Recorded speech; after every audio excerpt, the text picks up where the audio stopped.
बीता हुआ कल। कहानी महात्मा बुद्ध से संबंधित। बुद्ध भगवान एक गांव में उपदेश दे रहे थे। उन्होंने कहा कि हर किसी को धरती माता की तरह सहनशील तथा क्षमाशील होना चाहिए। क्रोध ऐसी आग है जिसमें क्रोध करने वाला दूसरों को जलाएगा तथा खुद भी जल जाएगा।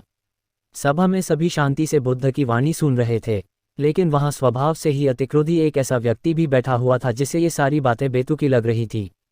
वह कुछ देर ये सब सुनता रहा, फिर अचानक ही आग बबूला होकर बोलने लगा। तुम पाखंडी हो, बड़ी बड़ी बातें करना यही तुम्हारा काम है। तुम लोगों को भ्रमित कर रहे हो। तुम्हारी ये बातें आज के समय में कोई मायने नहीं रखती। ऐसे कई कटु वचनों सुनकर भी बुद्ध शांत रहे। अपनी बातों से ना तो वह दुखी हुए, ना ही कोई प्रतिक्रिया की। ये देखकर वह व्यक्ति और भी क्रोधित हो गया और उसने बुद्ध के मुंह पर थूककर वहां से चला गया।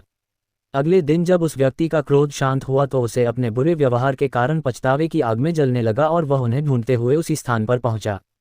पर बुद्ध कहाँ मिलते, वह तो अपने शिष्यों के साथ पास वाले एक अन्य गांव निकल चुके थे।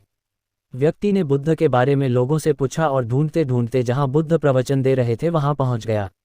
उन्हें देखते ही वह उनके चरणों में गिर पड़ा और बोला, मुझे क्षमा कीजिए प्रभु। बुद्ध ने पूछा, कौन हो भाई, तुम्हें क्या हुआ है, क्यों क्षमा मांग रहे हो?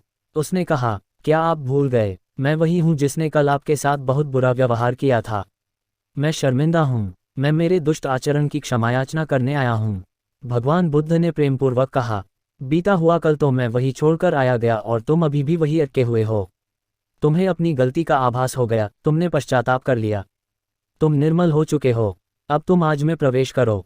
बुरी बातें तथा बुरी घटनाएं याद करते रहने से वर्तमान और भविष्य दोनों बिगड़ते जाते हैं। बीते हुए कल के कारण आज को मत बिगाड़ो।